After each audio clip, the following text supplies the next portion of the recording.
Bonjour, je vais vous commenter la partie Shirazi-Bernard jouée en intercercle N2 le 10 décembre de l'année 2016.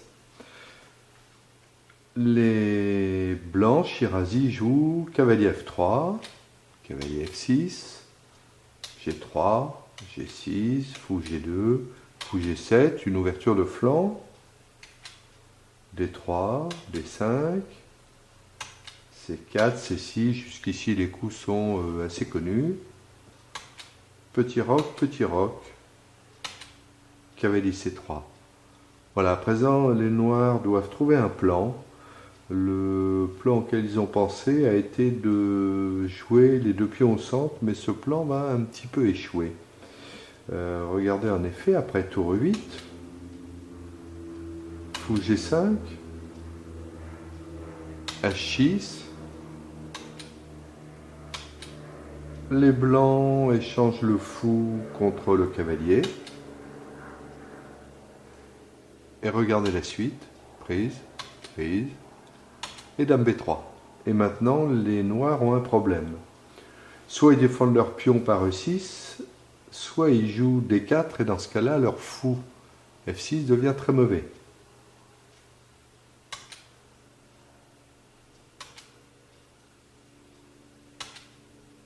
Mais Shirazi continue à mettre la pression sur le pion D.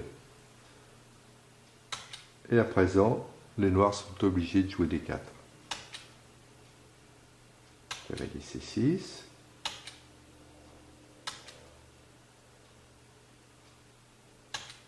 Et voilà le fou E6 qui va sortir, mais par contre le fou F6 devient vraiment très très mauvais.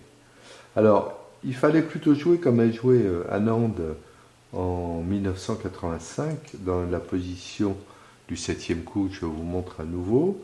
Il fallait prendre le pion C4.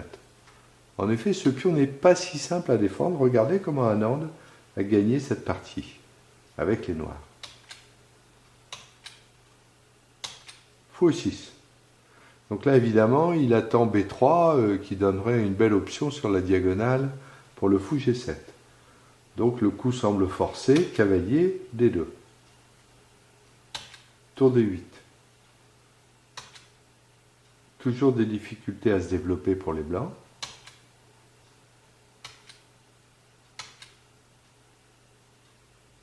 Encore impossibilité de jouer le pion B.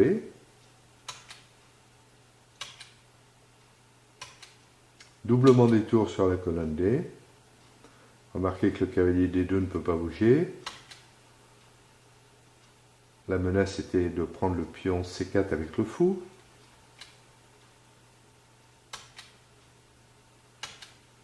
Et voilà une petite combinaison tactique qui gagne un pion. Et Anand a gagné très facilement une douzaine de coups plus tard. Revenons à la partie. Donc on était dans cette position, je vous le rappelle. Les blancs jouent bien sûr sur l'aile dame. Et là, les noirs trouvent une petite astuce tactique pour se débarrasser du fou de case noire. La voici.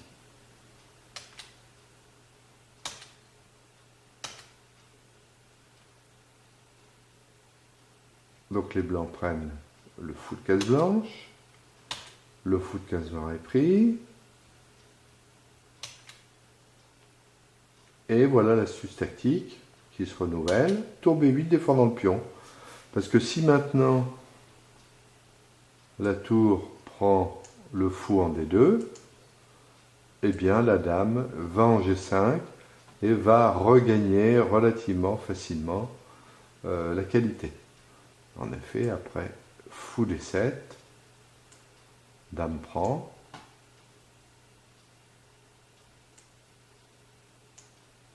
Fou prend tour. Tour prend. La position est à peu près égale. Dans la partie, il s'est passé H4. Le fou revient. H5. Donc vous voyez que les noirs avaient prévu que si la tour prend le cavalier, pour pouvoir prendre le fou après, eh bien, prise du pion et le fou est défendu par la tour.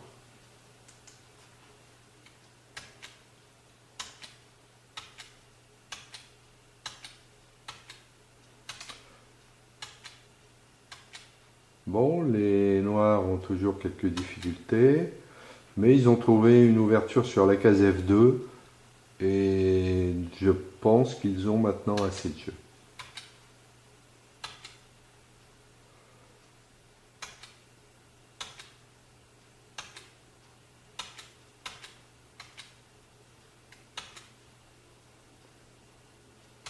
Maintenant, les noirs doivent gagner un pion.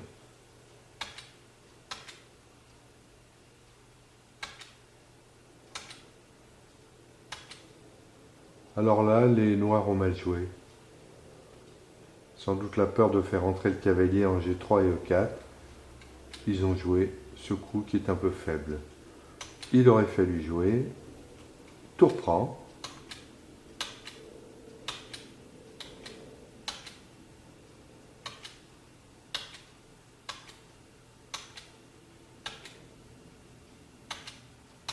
Et le contre-jeu sur B2, F2 est largement suffisant.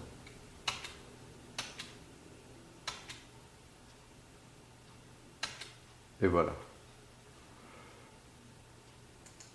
Donc E4 a été joué, qui n'est pas perdant. Là, une très bonne défense des blancs. Tout ceci reste correct. Mais maintenant, il fallait jouer. Échec. Cavalier forcé. Tour.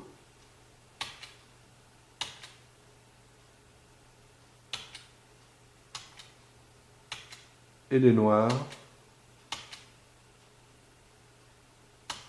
s'en tirent. Voilà. Etc. Au lieu de ça, les noirs ont continué à sacrifier un deuxième pion, plutôt que de les prendre. Et évidemment, ça s'est mal terminé pour eux.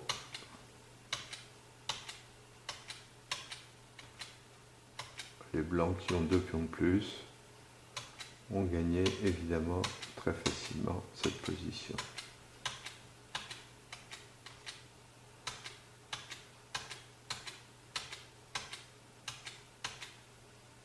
Voilà.